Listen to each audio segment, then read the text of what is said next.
Let me tell you why you're here. You're here because you know something. What you know you can't explain, but you feel it. You felt it your entire life, that there's something wrong with the world. You don't know what it is, but it's there, like a splinter in your mind, driving you mad. It is this feeling that has brought you to me. Do you know what I'm talking about? The Matrix. Do you want to know what it is? The Matrix is everywhere. It is all around us. Even now, in this very room. You can see it when you look out your window or when you turn on your television. You can feel it when you go to work, when you go to church, when you pay your taxes. It is the world that has been pulled over your eyes to blind you from the truth. What truth? That you are a slave, Neo. Like everyone else, you were born into bondage, born into a prison that you cannot smell or taste or touch. A prison for your mind.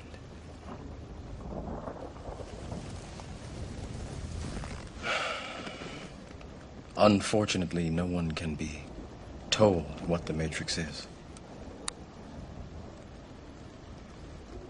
You have to see it for yourself.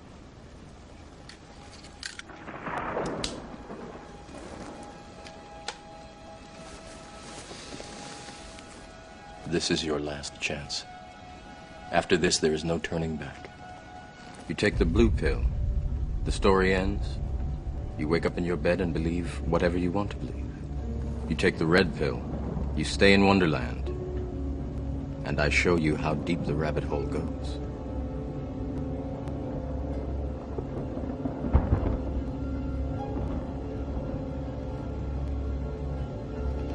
Remember, all I'm offering is the truth, nothing more.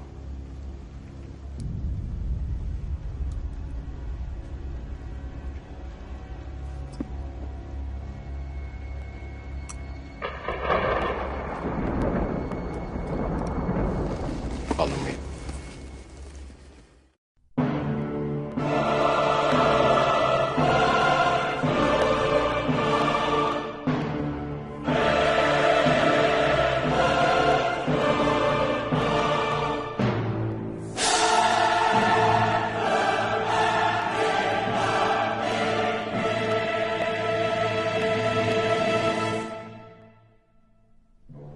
On the outskirts of the national capital today, black limousines with darkened windows converged on a hotel where private security guards imposed ironclad control.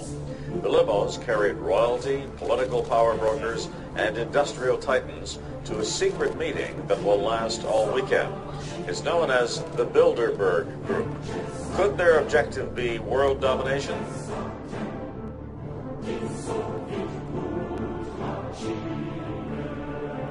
We are opposed around the world by a monolithic and ruthless conspiracy that relies primarily on covert means for expanding its sphere of influence.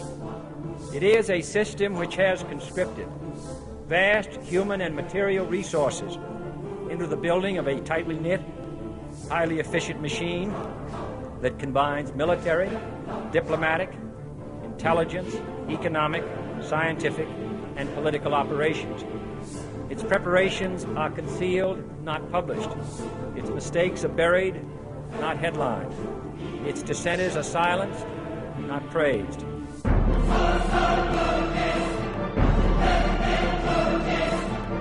Out of these troubled times, our fifth objective, a new world order, can emerge, a new era.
In the near future, Earth is dominated by a powerful world government.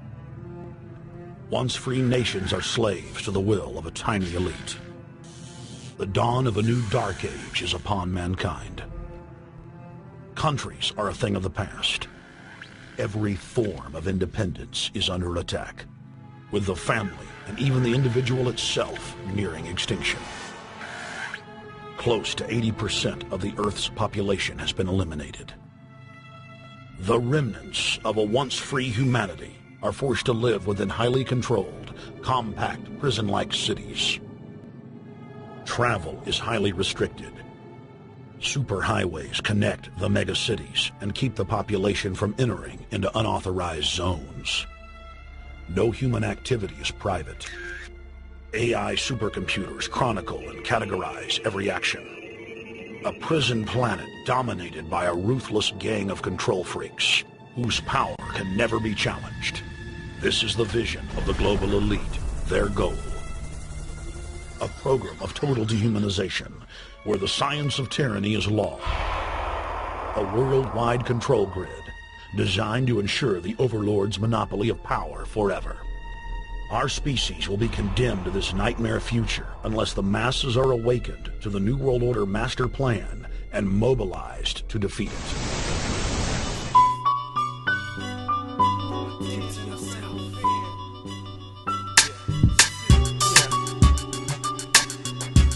Out to all the soldiers out there that's locked away.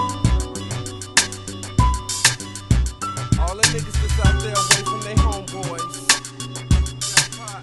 Don't get all involved with them new niggas. Keep to yourself. Yeah. As the world keeps spinning and the end approach, it's time to get the team together. I play as the coach. I call a timeout. When all my players in the hole, he can't climb out. Watch me flip the script because I'm out. Keep to yourself, possessor, got your back without a doubt. Won't rest until you out. All my niggas on the street, regulating the concrete, making money bumping this very beat. I repeat, the heat be the 5-0. In the hood, you gotta drive slow. It's called survival. Make noise if you feel me, and love me while you can, cause this world's trying to kill me. Keep to yourself. Every nigga in the pen ain't your friend. Been missing you, BJ, so this kite I send. First class from his ass, real brotherhood last. I got your front, nigga, just watch your ass, yo. Keep to yourself, don't get affiliated with calamities, catastrophes, stress, and bullshit. Keep to yourself, don't get affiliated with calamities, catastrophes, stress, and bullshit. Keep to yourself, don't get affiliated with calamities, catastrophes, stress, and bullshit. Keep to yourself, yeah, keep to yourself. Yo, now I know we like hanging out, without a doubt, but it seemed that 5-0's against our dreams and our schemes to get the cream. It's routine to rush a fiend, placing my photographic memory, the ones that keep looking mean. Grab my cash machine, flee the scene in the Q45, you know it's clean, purple underbeam. Rubber peeling in the inside, I'm chilling. Praying to my God, I start to get a good feeling. Open the roof, sip the 90 proof, grandma, yeah, got the time to parlay. By myself on the way, I'm doing 90 down to 110. To the 10, west, south to 4 or 5. A nigga's traveling, keep to yourself, don't get affiliated with calamities, catastrophes, stress, and bullshit. Keep to yourself, don't get affiliated with calamities, catastrophes, stress, and bullshit. Keep to yourself, don't get affiliated with calamities, catastrophes, stress, and bullshit. Keep to yourself, don't get affiliated with. Keep to yourself, stress, and bullshit.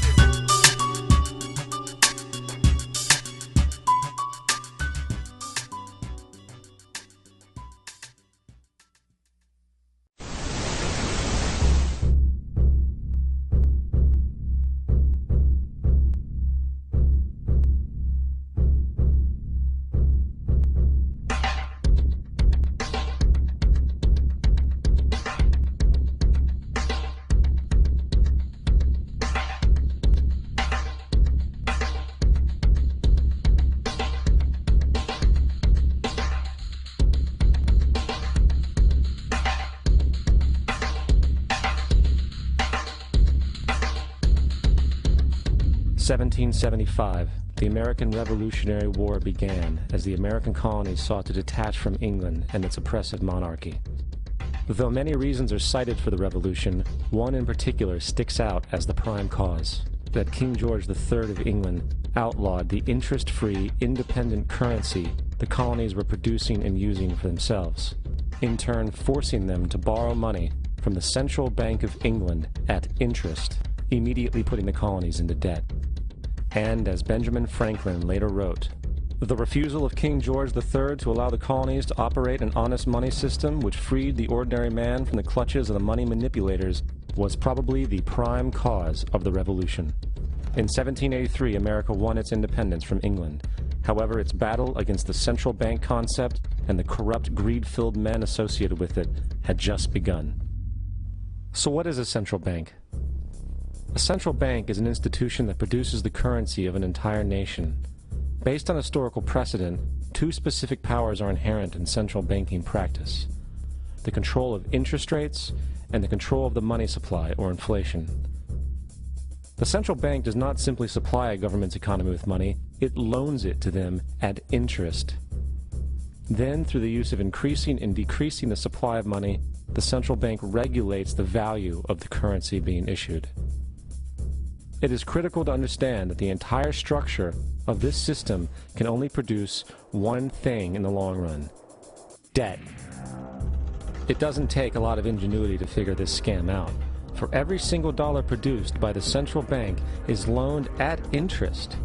That means every single dollar produced is actually the dollar plus a certain percent of debt based on that dollar. And since the central bank has the monopoly over the production of the currency for the entire country, and they loan each dollar out with immediate debt attached to it, where does the money to pay for the debt come from? It can only come from the central bank again, which means the central bank has to perpetually increase its money supply to temporarily cover the outstanding debt created, which in turn, since that new money is loaned out at interest as well, creates even more debt. The end result of this system without fail is slavery, for it is impossible for the government and thus the public to ever come out of the self-generating debt. The founding fathers of this country were well aware of this.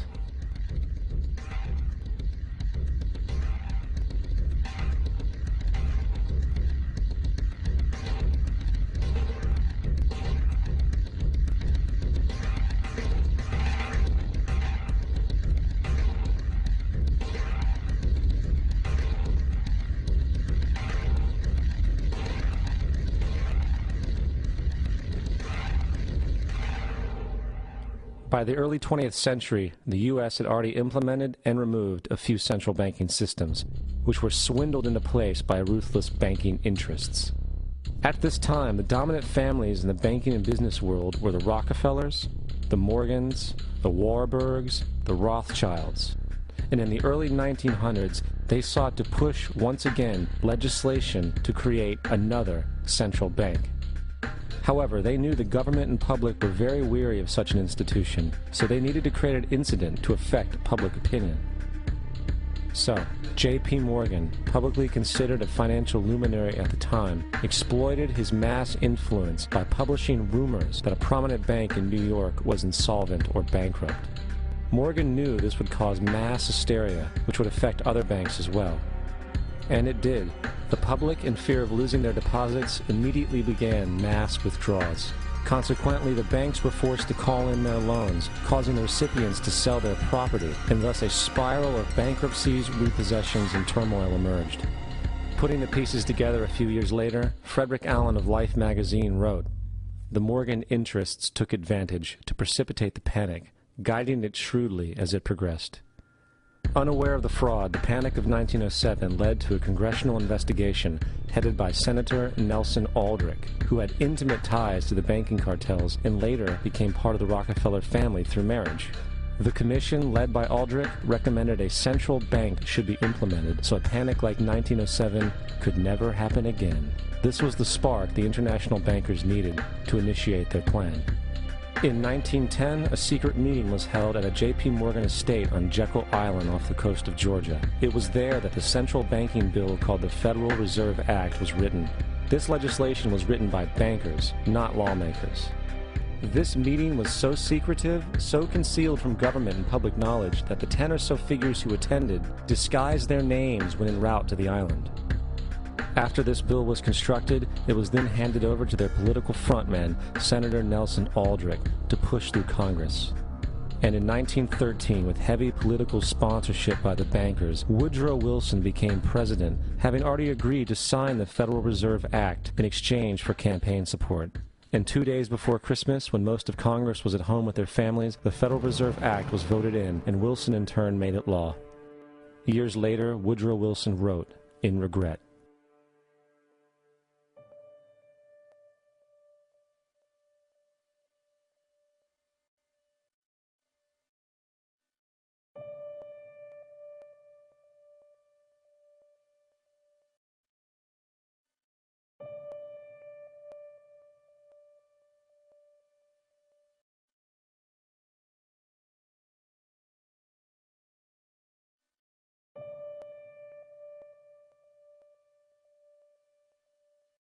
Congressman Louis McFadden also expressed the truth after the passage of the bill.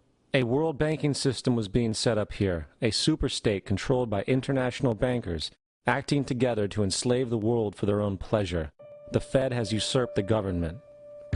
Now, the public was told that the Federal Reserve System was an economic stabilizer, and inflation and economic crises were a thing of the past. Well, as history has shown, nothing is further from the truth.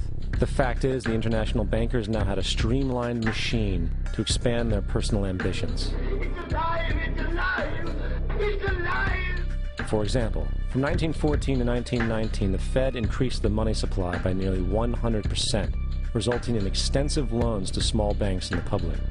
Then, in 1920, the Fed called in mass percentages of the outstanding money supply, thus resulting in the supporting banks having to call in huge numbers of loans, and, just like 1907, bank runs, bankruptcy, and collapse occurred.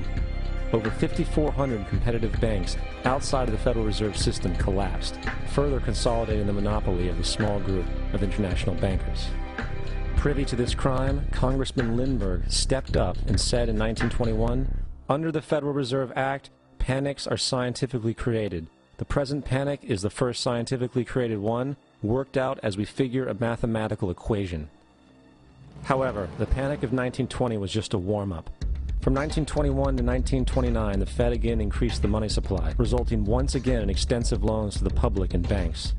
There was also a fairly new type of loan called a margin loan in the stock market. Very simply, the margin loan allowed an investor to put down only 10% of a stock's price, with the other 90% being loaned through the broker. In other words, a person could own $1,000 worth of stock with only $100 down. This method was very popular in the roaring 1920s, as everyone seemed to be making money in the market. However, there was a catch to this loan. It could be called in at any time and had to be paid within 24 hours. This is termed a margin call, and the typical result of a margin call is the selling of the stock purchased with the loan. So, a few months before October in 1929, J.D. Rockefeller, Bernard Baruch, and other insiders quietly exited the market, and on October 24, 1929, the New York financiers who furnished the margin loans started calling them in masse. This sparked an instantaneous, massive sell-off in the market, for everyone had to cover the margin loans. It then triggered mass bank runs for the same reason, in turn collapsing over 16,000 banks, enabling the conspiring international bankers to not only buy up rival banks at a discount, but to also buy up whole corporations at pennies on the dollar. It was the greatest robbery in American history. But that didn't stop there. Rather than expanding the money supply in order to recover from this economic collapse, the Fed actually contracted it, fueling one of the largest depressions in history. Once again outraged, Congressman Louis McFadden, a longtime opponent of the banking cartels, began bringing impeachment proceedings against the Federal Reserve Board, saying of the crash and depression, "It was a carefully contrived occurrence. International bankers sought to bring about a condition of despair so that they might emerge the rulers of us all." Not surprisingly, and after 2 previous assassination attempts, McFadden was poisoned at a banquet before he could push for the impeachment.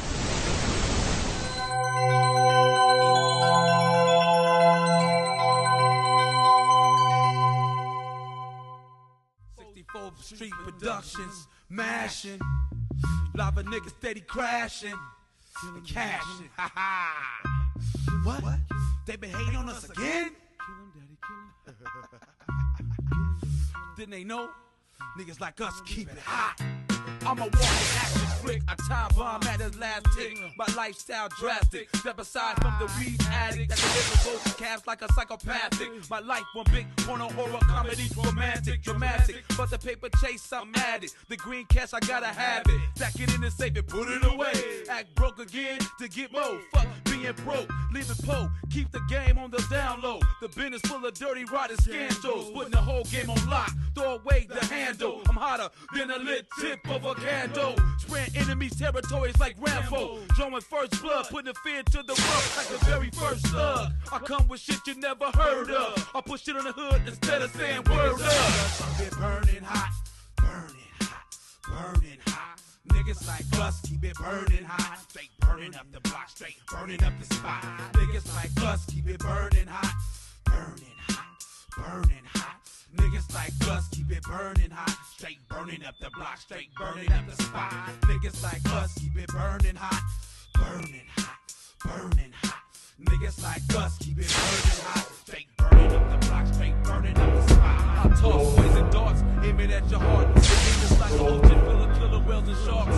I'm snatching up body parts. It's on what this dog barks. You wind up missing, find your picture in the back of milk cartons. My illness starting. I've been a rebel since I went to kindergarten. I'm a king with a dream like Martin. I beg your pardon. Pass that blunt.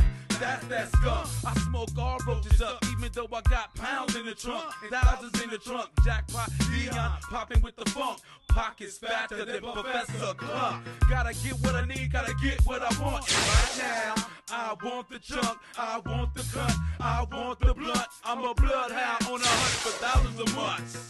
On this world ain't no room for no punks and chumps. Niggas who front, niggas I eat for lunch and spit out the pieces that I don't like. Niggas like us keep it burning hot, burning hot, burning hot. Niggas like us keep it burning hot, straight burning up the block, straight burning up the spot. Niggas like us keep it burning hot, burning hot, burning hot. Niggas like us keep it burning hot, straight burning up the block, straight burning up the spot. I just assemble your plot, trying to swindle my block. I'm living a warrior's life, coming razor sharper than a knife. Everybody swearing they're a gangster, but I don't believe that hype. Just a nigga on that crack pipe. I knew you was the type. I can't stand a Benedict. You been a bitch and you been a trick. While I been a sick-minded motherfucker on the norm. The haters wanna war with. Come on, bring it on. We ain't scared to die, certainly ain't scared to ride. I'm sure this won't be the first and last genocide. Exercise. I got your soul for a low price. I got it second hand. Now I'm putting your career in quicksand. You done fucked with the wrong man from the wrong land. The way we live, nobody understands. But still, we living grand. Keeping pockets fatter than ham. Count big faces, got your bitches saying niggas like us keep it burning hot, burning hot, burning hot. Niggas like us keep it burning hot, straight burning up the block, straight burning up the spot. Niggas like us keep it burning hot, burning hot, burning hot. Niggas like us keep it burning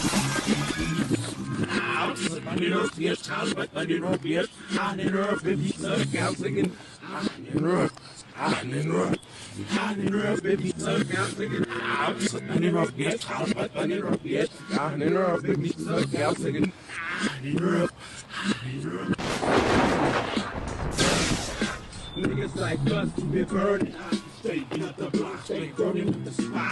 Niggas like us keep it burning hot, burning hot, burning hot. Niggas like us keep it burning hot, straight burning up the block, straight burning up your spot. Niggas like us keep it burning hot.